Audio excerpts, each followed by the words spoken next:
Hi, എല്ലാവർക്കും സുഖമാണോ? ഞങ്ങളൊരു ലോങ് യാത്ര പോവാണ്. ലോങ് എന്ന് പറഞ്ഞാൽ ആലപ്പുഴ വരെ. അപ്പം അപ്പു പഠിക്കുന്നത് വൈക്കത്തല്ലേ. വൈക്കത്ത് നിന്ന് അപ്പു ചങ്ങനാശ്ശേരി റോഡിൽ വരാമെന്ന് പറഞ്ഞാൽ അപ്പം വെറുതെ ഒന്ന് കറങ്ങാൻ പോവാം. അപ്പം കോഴഞ്ചേരിയും ചേച്ചിയും കൂട്ടിക്കൊണ്ടാണ് പോയത്. പിള്ളേർ രണ്ടുപേരും ഉണ്ടായിരുന്നു, മജുവേട്ടനും.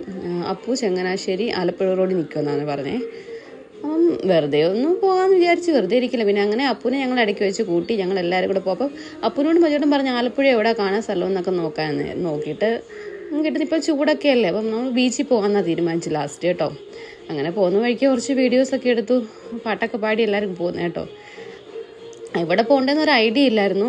പിന്നെ അങ്ങനെ ലാസ്റ്റ് നമ്മൾ സെലക്ട് ചെയ്താണ് ബീച്ചിൽ പോകാമെന്നേ. ഏകദേശം ഒരു വൈകുന്നേരം ഒരു 4:30-5 മണിയൊക്കെ ആയി കേട്ടോ. ആ ഒരു സമയമായി. അപ്പം ചൂടും വെയിലിത്ര കുറഞ്ഞിരിക്കുന്ന സമയമല്ലേ. പോകുന്ന വഴിക്ക് ഹൗസ് ബോട്ടൊക്കെ കണ്ടായിരുന്നേ. അപ്പോൾ ഞങ്ങളിങ്ങനെ ചേച്ചിയൊക്കെ പറയുമായിരുന്നു, ഹൗസ് ബോട്ടിൽ ചേച്ചി പോയിട്ടുണ്ട്. ഞാനും മജുവേട്ടനും ഹൗസ് ബോട്ടിൽ പോയിട്ടില്ല ഇതുവരെയായിട്ടും. അങ്ങനെ നമ്മൾ ബീച്ചെത്തിയപ്പോൾ നല്ല അത്യാവശ്യം തിരക്കുണ്ട്. അവിടെ പ്രോഗ്രാം നടന്നുകൊണ്ടിരിക്കുകയാണ് ബീച്ചിൽ. എന്തോ ഫ്ലവേഴ്സിൻ്റെ എന്തോ മേളയാണെന്ന് തോന്നുന്നു. കുറേ ഒക്കെ ഉണ്ടായിരുന്നു കേട്ടോ.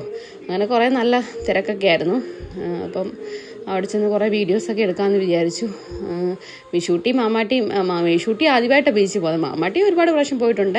നാട്ടിൽ വെച്ച് പിന്നെ ദുബായി വെച്ച് അവൾ ബീച്ചിലൊക്കെ പോയിട്ടുണ്ട്. അപ്പം വിഷൂട്ടി ആദ്യമായിട്ടാണ് ബീച്ച് കാണുന്നത് കേട്ടോ. അപ്പം ഞങ്ങൾ വിഷൂട്ടിക്ക് പേടിയുണ്ടോ ഇല്ലേന്നൊക്കെ ഇങ്ങനെ ഞങ്ങൾ പറഞ്ഞുകൊണ്ട് പോയിരുന്നതാണ്. ഞാൻ പറഞ്ഞില്ലേ പരിപാടി നടക്കുമെന്ന്. ആർട്ടിഫിഷ്യൽ ഫ്ലവർ കൊണ്ടൊരു ഗാർഡൻ അങ്ങനെ കണ്ട കേട്ടോ. അപ്പോൾ അതിൽ കയറുന്നതിന് 200 രൂപ കേട്ടോ.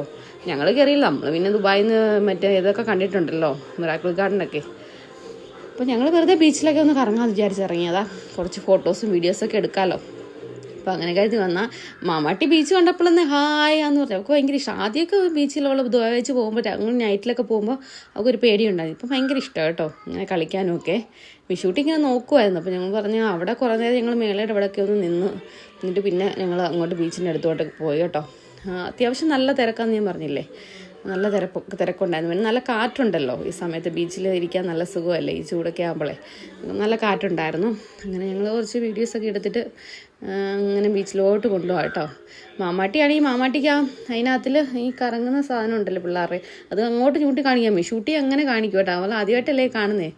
ഇങ്ങനെ ചൂണ്ടി കാണിക്കുമെന്നൊക്കെ പറയുമായിരുന്നു അപ്പച്ചിയോടെ ഇതൊക്കെ. പിന്നെ ഇതൊക്കെ നമ്മൾ ദുബായി കണ്ടിട്ടുള്ള സാധനം തന്നെ. അതിനകത്ത് ഞങ്ങൾ അകത്ത് കയറിയില്ല, പുറത്ത് നിന്നുകൊണ്ട് അതിൻ്റെ വീഡിയോസൊക്കെ എടുത്തത്. ഇതൊക്കെ തന്നെ അതിൻ്റെ അകത്ത് കാണാനുള്ള സാധനങ്ങളൊക്കെ. അങ്ങനെ കുറച്ച് അതിൻ്റെ വീഡിയോസൊക്കെ മജുവേട്ടൻ എടുത്തു. പിന്നെ ഞാൻ എൻ്റെ കുറേ വീഡിയോസ് ബീച്ച് ചെയ്യുന്നുണ്ടൊക്കെ എടുത്തു കേട്ടോ. അപ്പോൾ അത്യാവശ്യം നല്ല തിരയുണ്ടായിരുന്നേ. ഇപ്പോൾ ആണ് ഈ സൺസെറ്റല്ലേ, അതൊക്കെ കാണാനെ കൊണ്ട്, സൂര്യാസ്തമയമൊക്കെ കാണാനെ കൊണ്ട് ഒരുപാട് ആൾക്കാരുണ്ടായിരുന്നേ. ആ ഒരു സമയമായിരുന്നു കാരണം.